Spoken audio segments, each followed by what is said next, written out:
La tradition hermétique, elle nous vient d'un auteur de l'Antiquité qui s'appelle Hermès Trismégiste.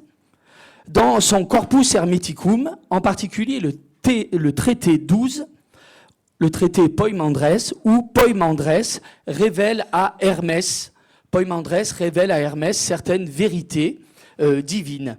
Poimandrès révèle à Hermès que le nous, l'intellect, on traduira aussi l'esprit, est le Dieu suprême, et que le logos, la parole qui procède de lui, est le Fils de Dieu. Donc vous voyez, il y a vraiment un parallélisme des termes assez intéressant ici entre le néoplatonisme et la doctrine trinitaire. Poimandrès dit également, révèle à Hermès, que le nous et le logos ne sont pas séparés l'un de l'autre, car leur union est zoé, elle est vie. Donc l'union de deux hypostases néoplatoniciennes est une union vitale, de vie, vivante. Le plus intéressant, c'est lorsqu'il dit que que le nous, qui est le Dieu suprême androgyne, a engendré par la parole un second nous, le démiurge, Dieu du feu et de l'esprit, qui a façonné, dit-il, les 7 archontes qui englobent le monde sensible et dont le gouvernement s'appelle le destin. Et il continue. Il parle ici d'une autre hypostase. Le Logos, fils de Dieu, à partir des éléments qui descendent, s'est élevé jusqu'à la pure fabrication de la nature et s'est uni au nous démiurge, et c'est ici que c'est particulièrement intéressant, parce qu'il était de la même substance. Homoousios gar en.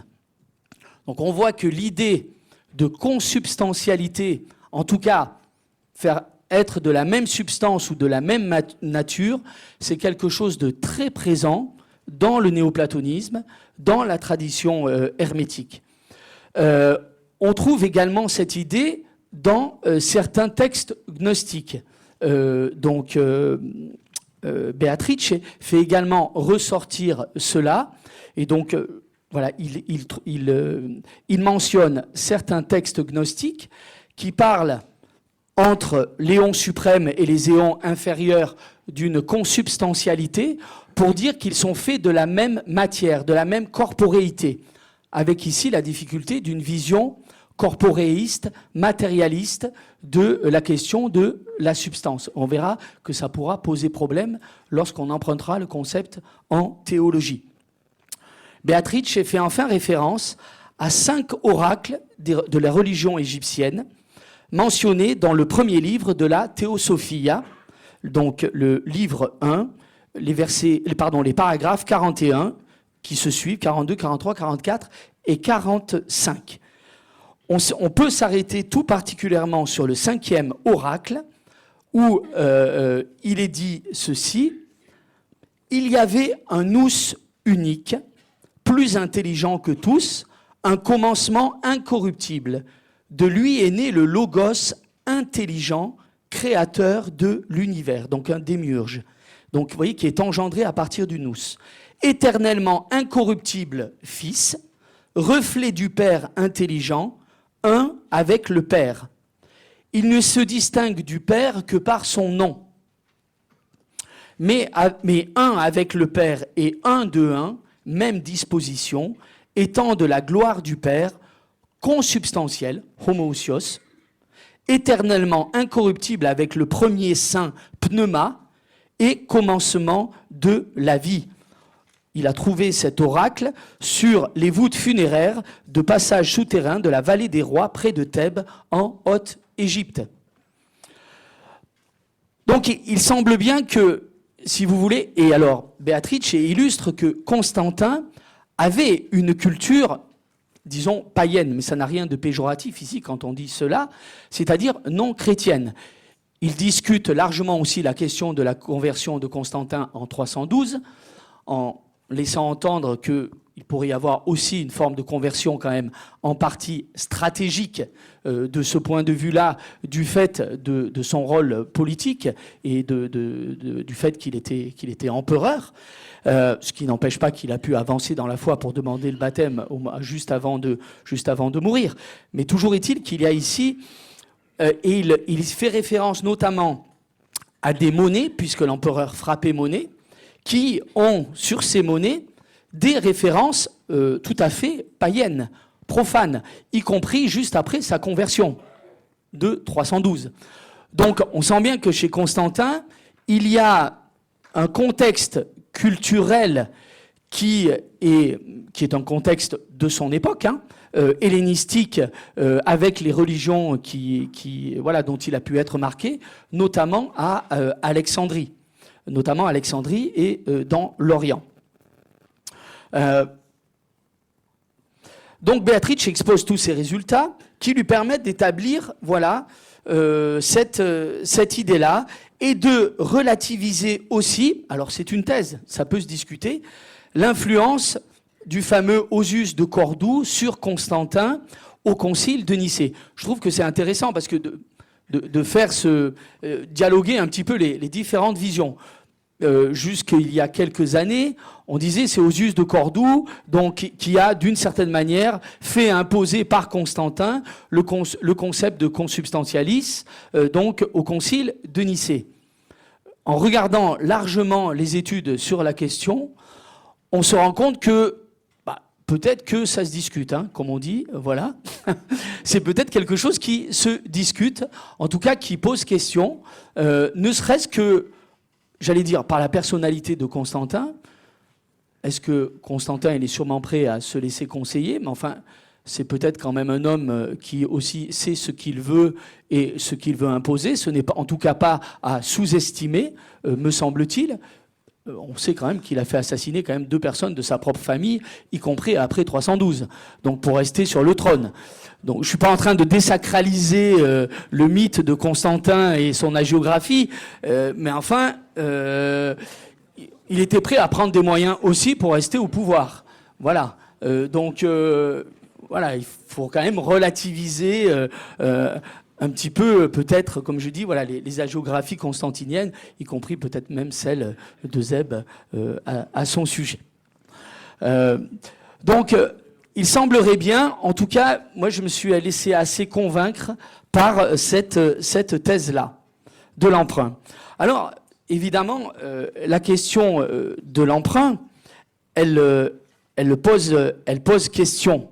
Elle pose question par l'insertion de ce concept dans un nouvel espace de pensée. C'est-à-dire dans une totalité de sens qui le précède, qui lui préexiste. Ici, la pensée chrétienne, qui, ne l'oublions pas, commence déjà vraiment à se penser. On sait bien que, et on y a déjà fait référence dans les communications précédentes, il y a déjà des formules du credo qui circulent et qui sont quand même relativement bien élaborées. On peut remonter jusqu'à Irénée dans l'Adversus Héréses, où on a déjà des credos qui sont relativement bien formulés. Mais n'oublions pas tout le travail des théologiens du IIIe siècle. Pensons à Clément d'Alexandrie, en particulier avec Origène du point de vue de la Trinité et sa doctrine des 3 hypostases trinitaires, qui n'est pas sans poser question du point de vue du subornationnisme. Mais enfin, on a quand même, vous me permettrez de dire, quelques grands génies chrétiens qui ont commencé à élaborer tout un travail de réflexion théologique au IIIe siècle pour dire la foi. Je dirais, voilà, on n'a pas attendu Nicée du point de vue dogmatique. Le christianisme a commencé à se penser avec tous les enjeux qui sont impliqués derrière cela. Donc, cette hétérogénéité, en tout cas, elle va faire problème. C'est sûr, inévitablement. Ça, en épistémologie, c'est toujours un fait. Et on doit en prendre acte. Mais elle peut aussi se révéler, éclairante, cette hétérogénéité, dans le sens où elle va apporter un sens nouveau, de par le fait même de venir de l'extériorité. Vous voyez, c'est toujours l'avantage d'être confronté à un élément qui nous est complètement extérieur. Le fait c'est ce qu'on disait, de toute façon, c'est la question du dialogue, notamment entre églises chrétiennes, mais aussi en plus encore la question du dialogue entre religions. C'est ce à quoi faisait référence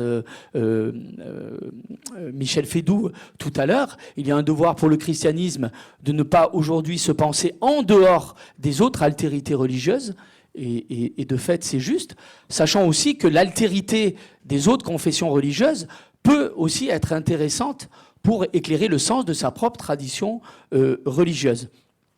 Alors, regardons ici d'abord l'hétérogénéité du concept de homoousios. Des études récentes semblent bien confirmer que pour dire l'unité de nature entre le Père et le Fils, Nicée aurait emprunté ce terme, donc, comme je le disais, aux doctrines néoplatoniciennes, hermétiques et gnostiques. Du point de vue de l'hétérogénéité, ça pose un problème, pas simplement du point de vue du concept. C'est que ça vient quand même de doctrines qui ont été condamnées avant par le christianisme. Je renvoie ne serait-ce qu'à Irénée.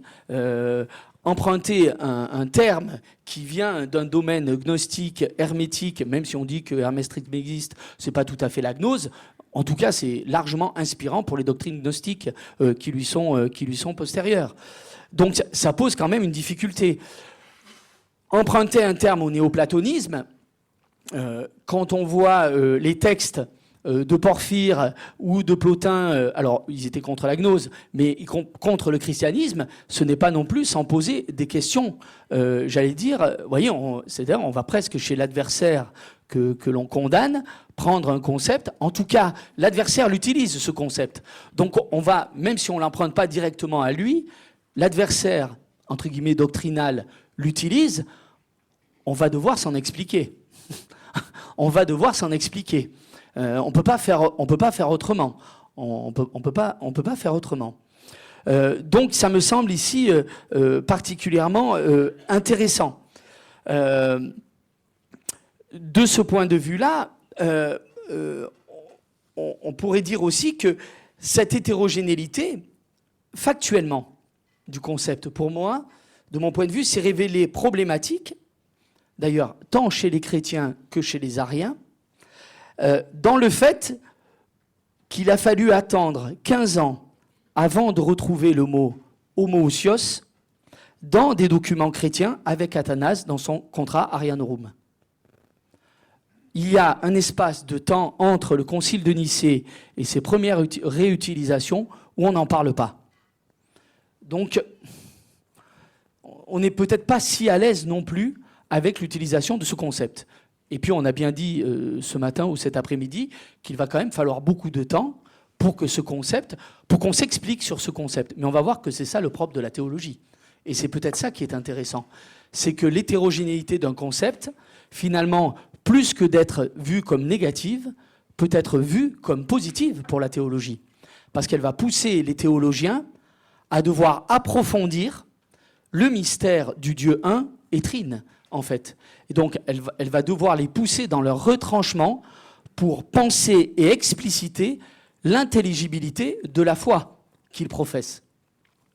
Donc ça, c'est, à mon avis, le côté positif de l'hétérogénéité. Je dirais que cette hétérogénéité s'était révélée problématique dès le IIIe siècle. Pourquoi ? Parce qu'elle avait été employée parce que ce mot, homoousios, avait été employé par un certain Paul de Samosate. Paul de Samosate, monarchianisme, on en a parlé, doctrine condamnée, oui, ça ne s'invente pas, Paul de Samosate, ça ne s'invente pas, en réaction à la doctrine des trois hypostases d'Origène, qu'il suspectait de subordinationnisme et presque de tritéisme, mais enfin pas loin, en tout cas de subordinationnisme, Paul de Samosate avait accentué l'unité en Dieu trinitaire. Et il avait utilisé ce terme de homoousios pour dire la consubstantialité entre le Verbe, entre le Fils et le Père. Mais au point que un monarchianisme tellement fort qu'on était dans une forme de modalisme où finalement il y avait un Dieu qui se présentait sous différents visages en fonction des étapes de la révélation. Enfin voilà. Mais en fait, il n'y avait pas de distinction des personnes divines. Au IIIe siècle, on a encore du mal à s'expliquer avec cette notion-là. Et Paul de Samosate sa doctrine a été condamnée en 268 au concile d'Antioche. Donc, voilà. Donc on voit bien que cette hétérogénéité fait vraiment ici problème. En tout cas, avant Nicée, juste avant, fin du 3e, début 4e, beaucoup de choses restent encore à préciser, en tout cas quant à l'usage de ce terme. Et au fond, la crise arienne va sûrement en être l'occasion. Je disais que ce terme peut être éclairant par le contenu de sens qu'il a, par la pertinence peut-être qu'il peut apporter. Un auteur qui s'appelle Ricken, dans une étude parue en 1969, ça date, mais à laquelle fait référence donc Aloïs Grillmeyer, que François Lestan citait ce matin, souligne que pour contrecarrer ce que Arius affirmait en disant que le Fils n'a aucune caractéristique de Dieu dans sa subsistance individuelle, car il n'est pas son égal ni homoousios, le Concile va utiliser ce terme pour, j'allais dire, contrecarrer cette compréhension de l'homoousios par Arius, précisément pour dire le rapport d'égalité entre le Père et le Fils du point de vue de la divinité.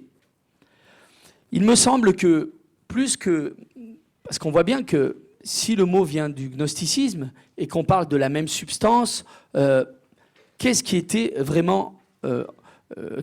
un des points, à mon avis, fondamentaux, ou un point fondamental du Concile de Nicée, c'était celui d'affirmer la parfaite égalité entre le Père et le Fils. Peut-être avant même de parler d'une consubstantialité du point de vue de l'essence. Pourquoi ? En réaction au subordinationnisme que pouvait laisser peut-être suspecter, en tout cas qui pouvait être une fragilité de la doctrine des trois hypostases trinitaires chez Origène. Et donc il convenait de rétablir une parfaite égalité entre le Père et le Fils. Mais finalement, partant de là, on va même aller beaucoup plus loin. Donc, je continue ici par rapport...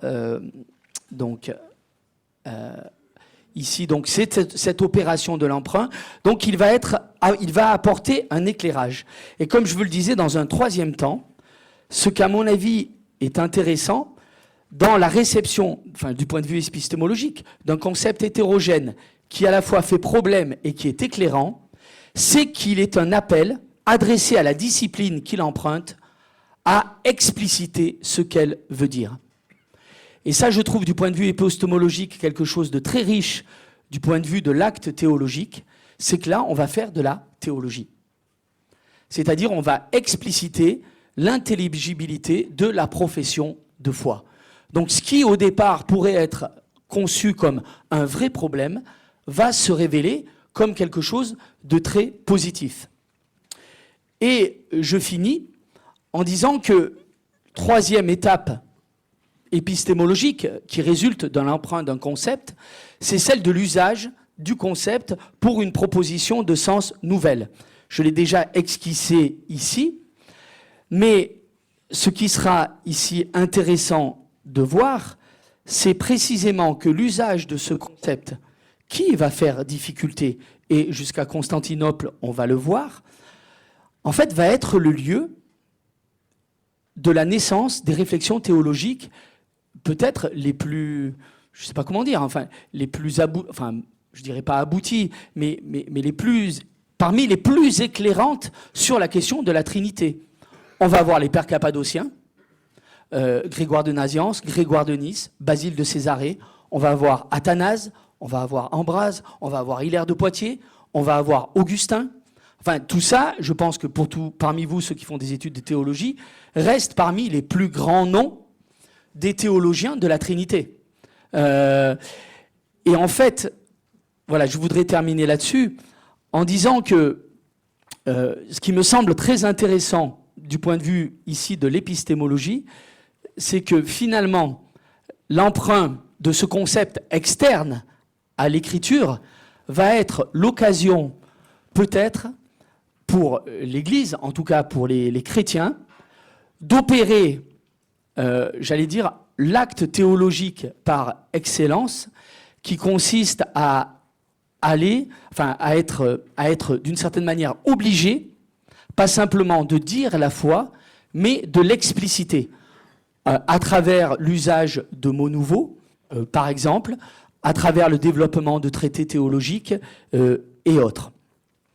Et pour tout à fait conclure, je dirais que le Concile de Nicée, me semble-t-il, est tout à fait aussi intéressant parce qu'il va mettre en valeur le fait qu'il va interroger la légitimité de l'emprunt, qui est en droit tout à fait légitime, mais qui, dans les faits, appelle des conditions. Et à mon avis, à Nicée, on voit apparaître ce que l'on va ensuite pouvoir considérer comme des invariants théologiques qui devront être mis en articulation dans l'usage des concepts en théologie pour expliciter la confession de foi chrétienne. Je parle ici l'invariant de la place de l'écriture, qui est très présente à Nicée, l'invariant de la tradition qui porte le kérigme. N'oublions pas que le noyau kérigmatique, les pères de l'Église l'avaient vraiment en tête et que le credo s'est formé sur la base du noyau kérigmatique.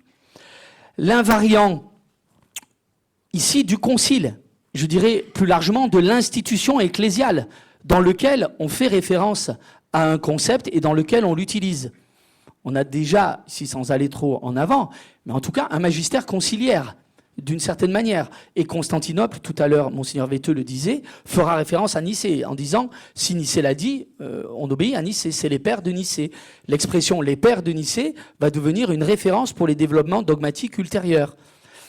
Enfin, l'invariant culturel, et où la théologie, quelque part, Nicée montre que la théologie ne peut pas faire sans prendre en compte la culture dans laquelle elle évolue. Je vous remercie.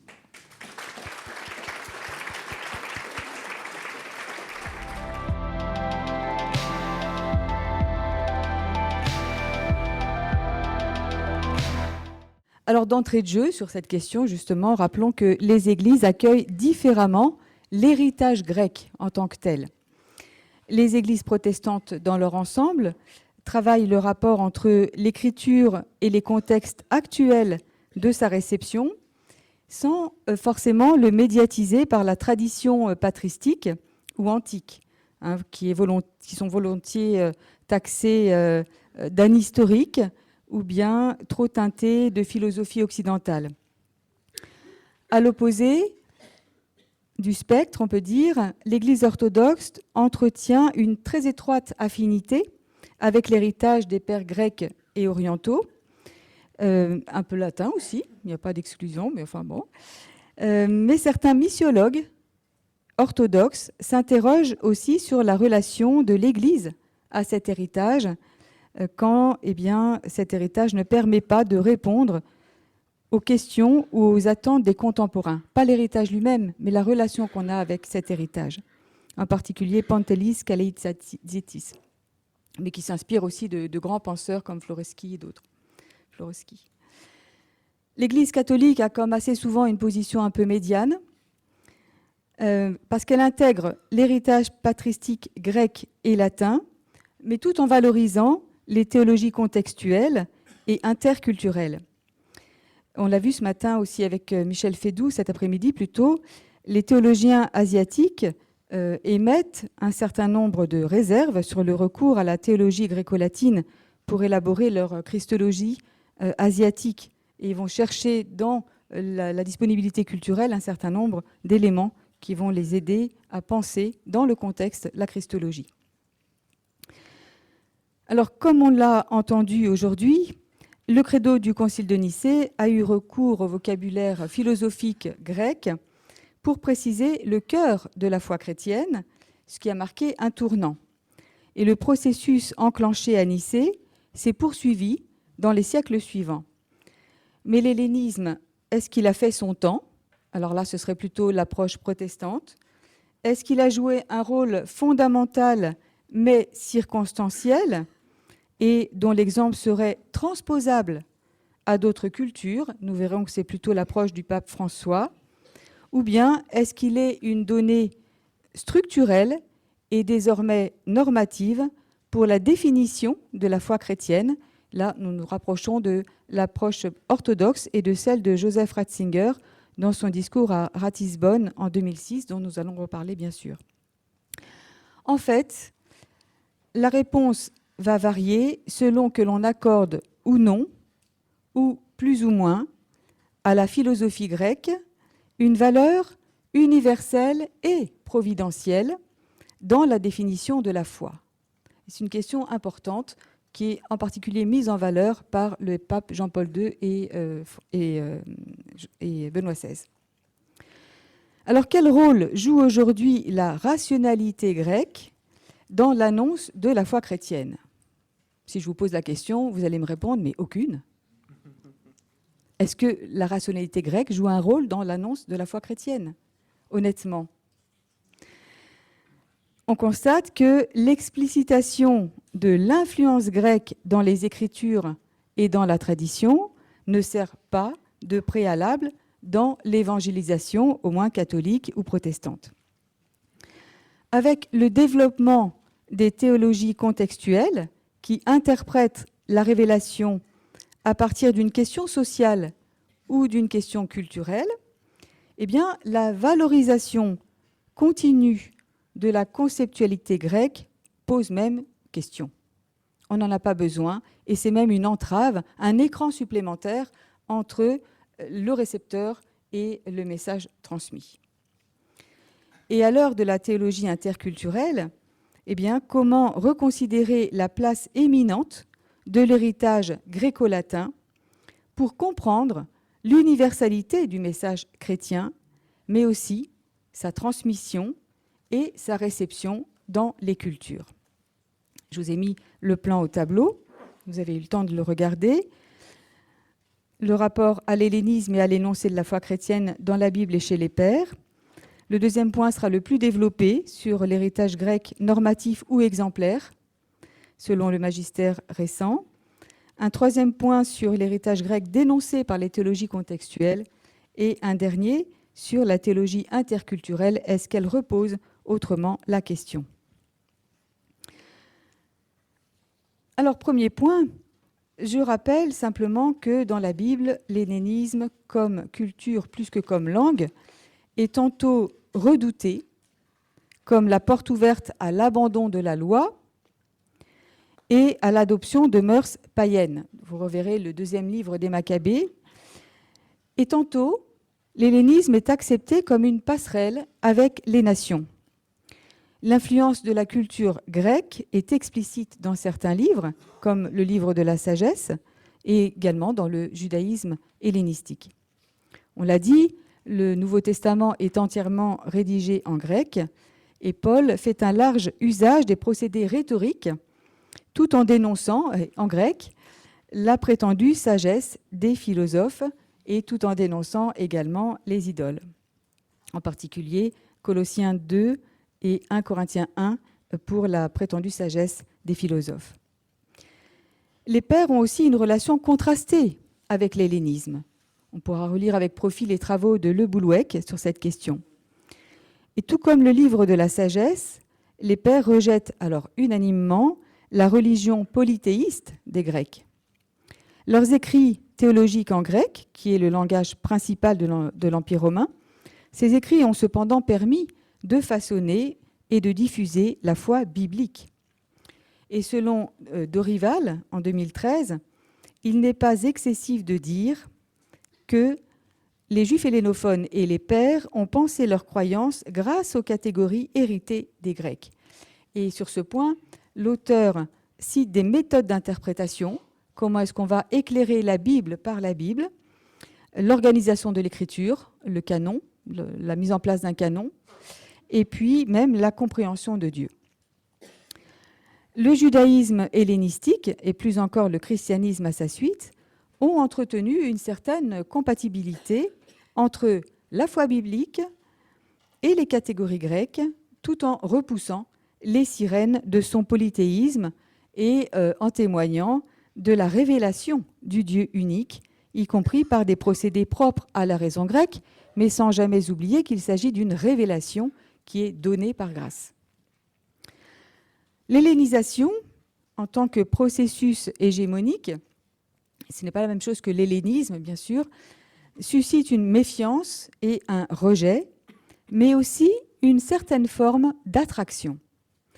Et voyez, ce processus assimilateur, eh bien, il va se retrouver de la même manière dans la romanisation et, alors analogiquement, et puis par d'autres moyens et également pour d'autres motifs, dans les phénomènes de judaïsation à l'époque des Maccabées, mais aussi les phénomènes de christianisation après la période des persécutions à partir de Constantin.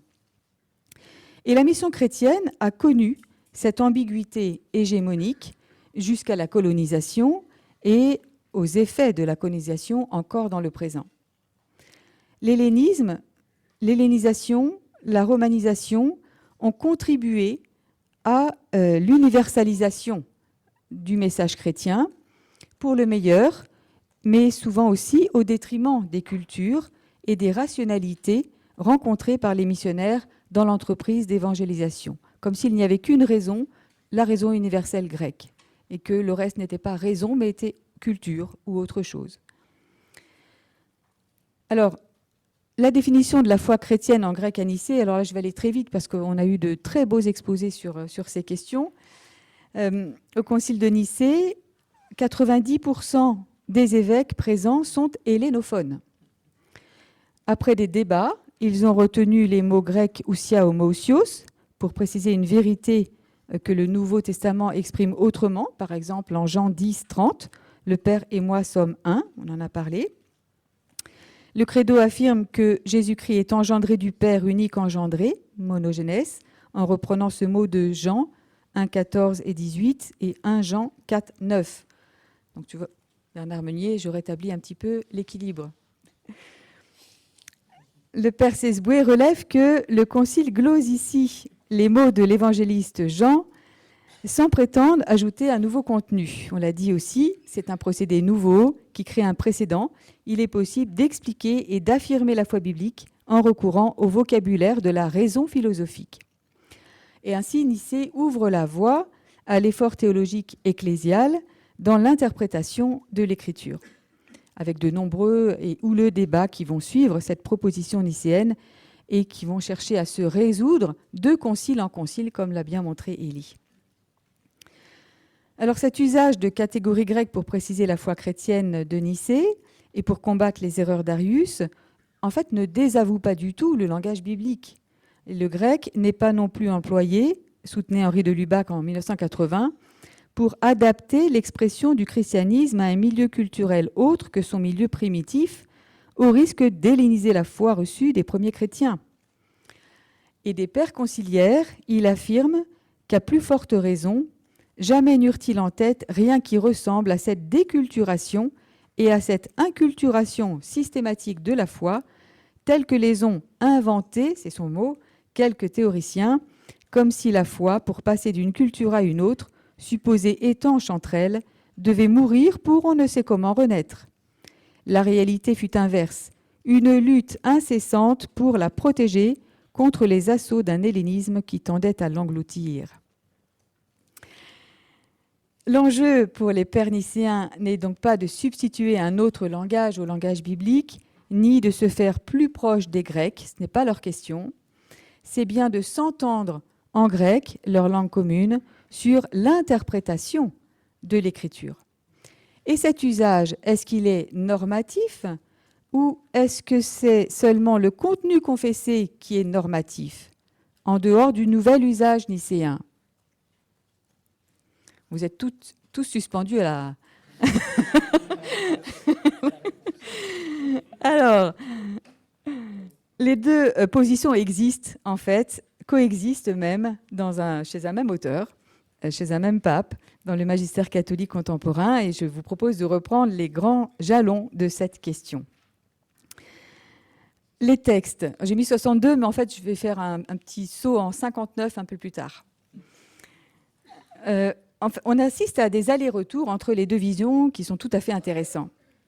Au début des recherches sur l'inculturation, le pape Jean-Paul II, dans Catechesi Tradendae en 1979, ne désigne pas explicitement l'hellénisme, mais il parle des cultures au pluriel où l'Évangile s'est déjà exprimé au long des siècles. Il écrit que la catéchèse ne saurait admettre aucun langage qui, sous quelque prétexte que ce fût, même soi-disant scientifique, aurait comme résultat de dénaturer le contenu du credo. Donc ce n'est pas le langage qui est normatif, mais c'est le contenu qui est à transmettre dans un langage qui ne trahit pas le contenu.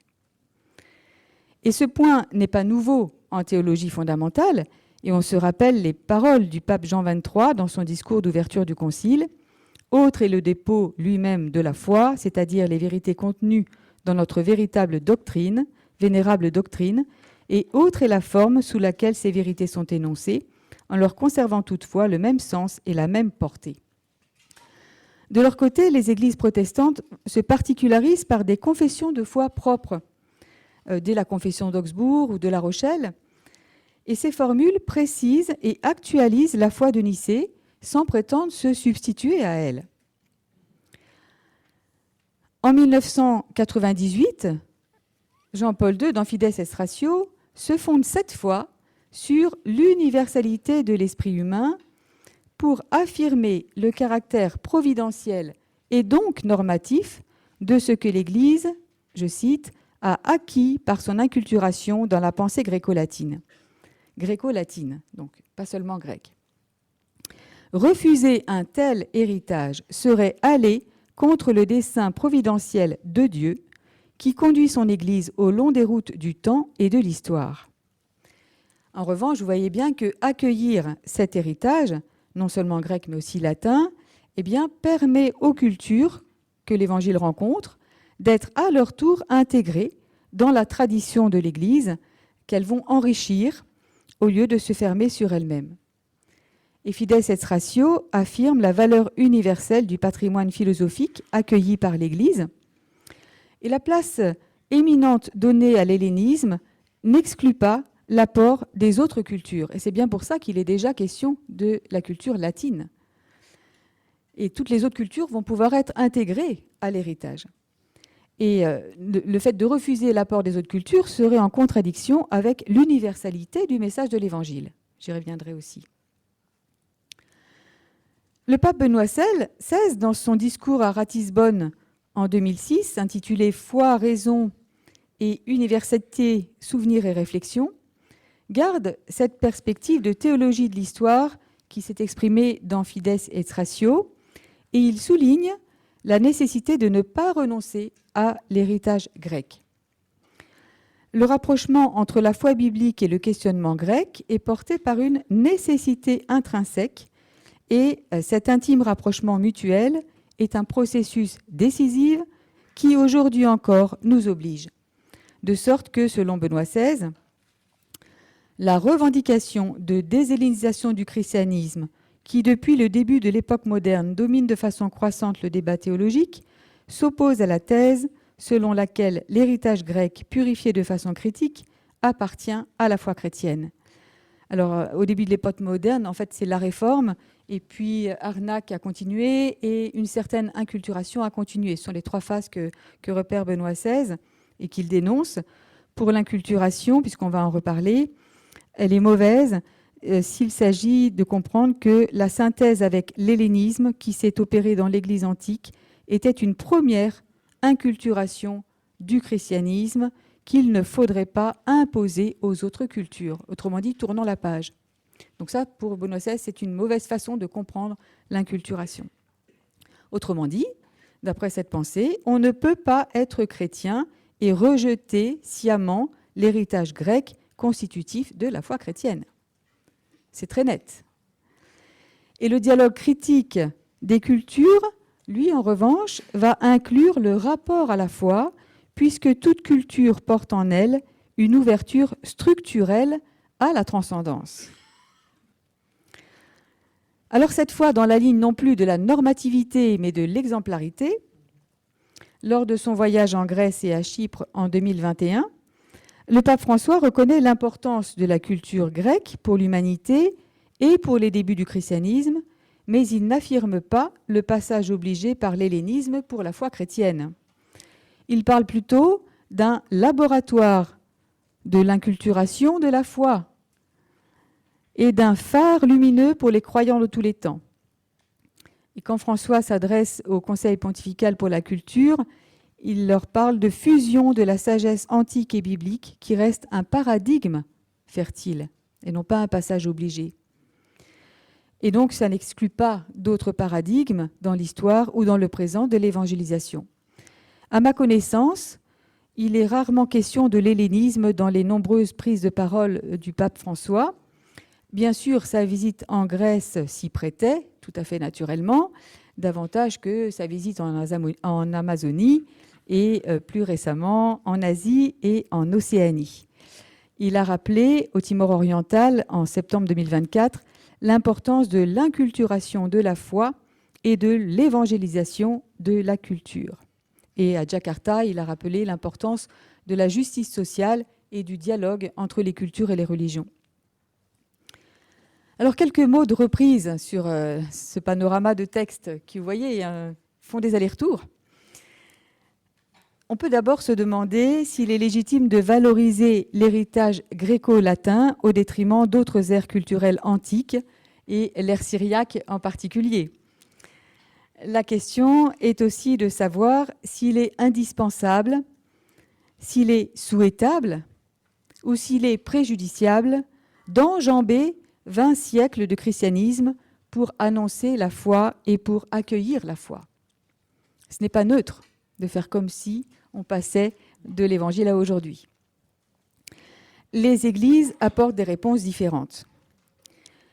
Le rapport à la culture de réception est également différent selon les traditions ecclésiales, même si aucune église ne consacre les cultures comme étant des absolus. Pour Jean 23, l'Église, vous le savez, ne s'identifie à aucune culture, pas même à la culture occidentale, à laquelle pourtant son histoire est étroitement mêlée, car sa mission propre est d'un autre ordre, celui du salut religieux de l'homme. 1959, donc au début de la grande vague de décolonisation. Mais l'orthodoxie et le catholicisme accordent à la période patristique, gréco-latine et syriaque, un statut particulier, constitutif de la tradition, norme normée par l'écriture. L'héritage grec a fondé la rencontre entre foi, culture et raison, mais ça n'exclut pas une réflexion critique sur l'usage de ce donné. Et de plus, il est patent que renoncer au judaïsme trahirait le contenu même de la révélation du Nouveau Testament. On serait dans le marcionisme. Il faut être en revanche plus averti pour saisir le caractère constitutif de l'héritage grec. D'ailleurs, l'alliance entre foi, raison et les cultures fait partie du contenu biblique. Les cultures ont toute part à la raison qui ne s'épuise pas dans la rationalité grecque. L'Évangile peut rencontrer la raison et l'ouverture à la transcendance que porte en elle toute culture, sans passer par la rationalité grecque. Est-elle la seule à permettre une universalité de la pensée, alors que cela lui a été contesté, on le verra avec les théologies contextuelles. On peut alors tenir que le rapport normatif, c'est celui qui intègre la foi, la raison et les cultures, dont la culture de l'hellénisme, qui est éminente et qui, comme toute culture, n'est qu'exemplaire, mais également fondamentale, puisqu'elle est au fondement de ces définitions. Et c'est ce qui rend possible la démarche d'un Jules Montchanin en 1939. Ici, nous sommes aussi dans l'exemple, l'exemplarité, plutôt que dans la normativité. Le point commun de toutes les positions que je vous ai rappelées dans ce deuxième point, c'est de souligner l'importance de l'hellénisme pour la foi chrétienne et même pour l'humanité. Mais leur point d'écart, il se situe entre la norme affirmée par Benoît XVI et l'exemplarité de la rencontre entre christianisme et hellénisme pour la foi et pour son annonce. Mais la question est de savoir si c'est seulement la normativité que récusent les théologies contextuelles que nous allons voir à présent. Plus que l'hellénisme, les missionnaires occidentaux ont souvent véhiculé la romanité. et leur propre culture d'origine, en particulier dans la liturgie et dans la catéchèse. Selon le prêtre camerounais Egba, par exemple, le recours normatif aux catégories de pensée grecque cautionne un christianisme occidental et confirme une colonisation des esprits qui oblige à entrer dans la rationalité gréco-latine au détriment des formes de pensée des autres cultures. Et la rencontre avec l'hellénisme dans l'Église antique, selon la perspective contextuelle, a au mieux une valeur d'exemple, comme une première inculturation du christianisme, valable pour ce contexte, mais qu'il ne faudrait pas imposer aux autres cultures. Prendre ses distances avec l'hellénisme ne vise pas à écarter la raison en tant que telle, ça il faut bien le comprendre, mais à dénoncer l'impérialisme de la raison à l'occidentale. Et il s'agit aussi d'inclure les différents contextes dans la réception, parfois dans la réélaboration des énoncés de la foi, à partir d'une rencontre entre le message biblique et les contextes culturels. Plusieurs attitudes sont possibles. Alors, je vous ai mis au tableau celle de Benjamin Bidlake en 2022 à propos de l'exemple de la Chine. Donc, certains veulent abandonner toute hellénisation, d'autres vont essayer de tenir compte des racines sémitiques et hellénistiques en les développant dans leur contexte, et d'autres encore vont adopter une appartenance religieuse multiple. Alors, un certain rejet de l'hellénisme se rencontre aussi dans le monde occidental. Il ne s'agit pas de traverser les océans. Dans le contexte de la postmodernité, l'universalité de la raison, et même de la philosophie, et même des grands systèmes de pensée, y compris religieux, sont discrédités assez facilement. Les nombreux contemporains se détournent souvent de l'héritage judéo-chrétien pour aller à la rencontre de spiritualité orientale, par exemple, ou bien vont mixer les apports des différentes traditions. Contextualisation, on dit aussi indigénisation, ou bien encore inculturation, selon les continents, vont prendre des marques propres.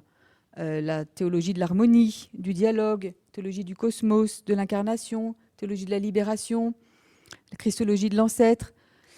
Et ces différentes propositions vont s'auto-évaluer en fonction de la Bible, réinterprétée par la culture. Autrement, elles deviennent une foi culturelle, selon le théologien nigérian Luka. Le risque est réel dans les théologies contextuelles de s'enfermer dans une culture particulière. Est-ce que la théologie interculturelle peut aider à dépasser cet écueil? C'est ce qu'on va voir dans le 4e et dernier point. La notion d'interculturalité prend une place considérable dans les réflexions actuelles de toutes les disciplines académiques, du fait, je crois, de la mondialisation et d'une recherche de réciprocité qui s'établissent sans perdant et sans gagnant, sans rivalité, et en honorant aussi la complexité des relations dans la culture. Et il s'agit moins de rejeter l'héritage transmis, et même sa propre tradition, que d'apprendre à se situer face à eux. Ainsi, pour décoloniser la philosophie, le philosophe camerounais Ernest Marie Mbonda conteste que le recours au passé d'avant l'époque coloniale soit la solution, parce que c'est ce passé qui a permis la colonisation et qu'il en reste entaché. Et la solution est plutôt dans la critique de la tradition, par ce qu'il appelle la conjonction entre mémoire vigilante et imagination créatrice. Il recommande de penser dans sa propre langue sans se priver de la possibilité de recourir à d'autres langues et en ayant un rapport critique avec toutes les langues que l'on utilise. Les protestants nigérians Luka et Biang, en 2024, reconnaissent que les théologies contextuelles depuis cette décennie assoient leur légitimité sur le message biblique, en particulier la création et l'incarnation. Mais ils se demandent si le discours contextuel tient encore face à la mondialisation effrénée, où les cultures se fondent entre elles ou s'affrontent violemment. la rapidité des déplacements et l'hyperconnectivité des personnes, même dans les endroits les plus reculés du monde, remettent en question, d'une certaine manière, ces théologies contextuelles. Et puisque la mondialisation rétrécit le monde, eh bien, les théologies contextuelles, pour eux, devraient également être ramenées à un message pertinent à l'échelle mondiale. L'idée, eh bien, c'est de passer des théologies contextuelles exclusives à des théologies globales et inclusives. Ces théologiens pointent aussi le risque qu'il y a de fragmenter Jésus en autant de visages culturels particuliers, au détriment de son unité. Christ, véritable image de Dieu, s'est fait homme pour rejoindre toute personne humaine à partir de sa particularité. Jésus était juif pour sauver l'humanité. La mission chrétienne est donc de promouvoir, selon eux, une communauté vraiment transnationale et transculturelle où les diversités sont replacées dans l'intégration supérieure d'une foi commune. L'histoire du christianisme a été le déploiement de cette dynamique prise entre les pôles dialectiques de la particularité et de l'universalité, entre l'enracinement apostolique et la catholicité transcendant les cultures. Alors, face aux revendications de l'hypercontextualisation qui a dominé jusque dans les années 2000 et aux revendications de l'hyperglobalisation, eh bien, le prêtre congolais Léonard Santedi a travaillé la fécondité des rencontres et des transferts culturels et des transferts religieux. Et il prend la suite de André Cabazélé, à ne pas confondre avec François Cabazélé, en proposant une démarche herméneutique en 3 temps. Partir du contexte que l'on analyse avec rigueur en mettant à profit les résultats les plus éprouvés des sciences humaines. Recontextualiser enfin, fort des acquis, décontextualiser la question en se situant à un niveau plus radical où le dialogue est engagé avec d'autres contextes. Et recontextualiser enfin, fort des acquis récoltés tant par l'analyse du contexte que par le détour spéculatif. Et voyez, pour le théologien, le dialogue avec les autres contextes inclut toute la tradition judéo-chrétienne. Elle inclut aussi les autres églises locales, régionales, continentales, les diverses églises chrétiennes et même l'horizon du dialogue interreligieux. La communauté locale, pour répondre à ses propres questions, s'appuie sur le dialogue interculturel, sauf à suivre ou à produire une théologie qui s'enfermerait dans un lieu et dans un temps donné, puisque les cultures sont en perpétuelle mutation et en perpétuelle interaction. L'interculturel permet donc de sortir des isolations, de sortir des confrontations, en valorisant les points de contact entre les cultures. Alors c'est vrai que ça peut générer aussi d'autres confrontations, puisque les cultures ne se dissocient pas des aspects politiques, sociaux qui les caractérisent. Mais la force de l'Évangile et l'exemple de l'histoire peuvent aussi permettre de transcender ces confrontations. Je conclus. Vous allez comprendre à la fin pourquoi, sauf si vous devinez avant. Hein. La position du magistère réaffirmant la normativité de l'héritage gréco-latin pour la foi chrétienne apparaît non pas au début des théologies contextuelles, ni lorsque s'amorce un certain déclin de ces théologies, mais au moment de leur essor, dans les décennies 90-2000. Alors, ce n'est pas pour autant qu'il soit facile d'établir un lien de cause à effet entre l'affirmation de la normativité de l'héritage et le relatif déclin. On pourrait, mais ce n'est pas si facile que cela. D'autant que le pape François ne revient pas du tout sur la question. Alors qu'une forte réaction s'est manifestée contre le discours de Ratisbonne, en particulier dans les milieux protestants et chez les théologiens contextuels, la question de l'hellénisme n'apparaît même plus dans l'ensemble des textes de missiologues protestants et autres que j'ai pu lire ces derniers mois. La contextualisation puis l'interculturalité se sont imposées. On ne se débat plus avec l'héritage gréco-latin. Les cultures ont toutes la même place, nécessaire, relative, non exclusive, et aucune culture n'a de prééminence sur les autres, au moins dans le principe, dans les différents textes que j'ai pu lire. Dans le monde catholique, la question n'occupe pas ou n'occupe plus le devant de la scène. L'hellénisme apparaît comme un acquis qu'il ne s'agit ni d'éliminer, ni d'absolutiser, ni dans les principes, ni dans les faits. Si on veut l'éliminer, comme dans certaines approches contextuelles, eh bien, on se prive d'un dialogue interculturel fécond et on ampute le christianisme d'éléments fondateurs indispensables à la compréhension de sa nature et de son développement. Mais si on l'absolutise, comme dans certaines approches plus théologiques que pratiques d'ailleurs, eh bien, on risque de nier la part active et unique de toute culture dans l'évangélisation. Le rapport absolutisé à l'hellénisme, c'est un frein à la transmission du message chrétien et à sa réception dans les cultures. L'héritage de la raison grecque n'est donc pas le point de départ de l'évangélisation, de la catéchèse, y compris en Occident et a fortiori dans les autres continents. Dans l'acte d'évangéliser, l'important, c'est d'avoir conscience que son propre arrière-plan culturel est souvent bien plus actif qu'on ne le pense, prendre conscience aussi, prendre en compte la culture du récepteur et ne pas l'y enfermer, mais le faire rencontrer progressivement d'autres rationalités, dont la raison grecque, lorsque cela s'y prête. On entre aussi progressivement dans l'intelligence du mystère trinitaire professé à Nicée.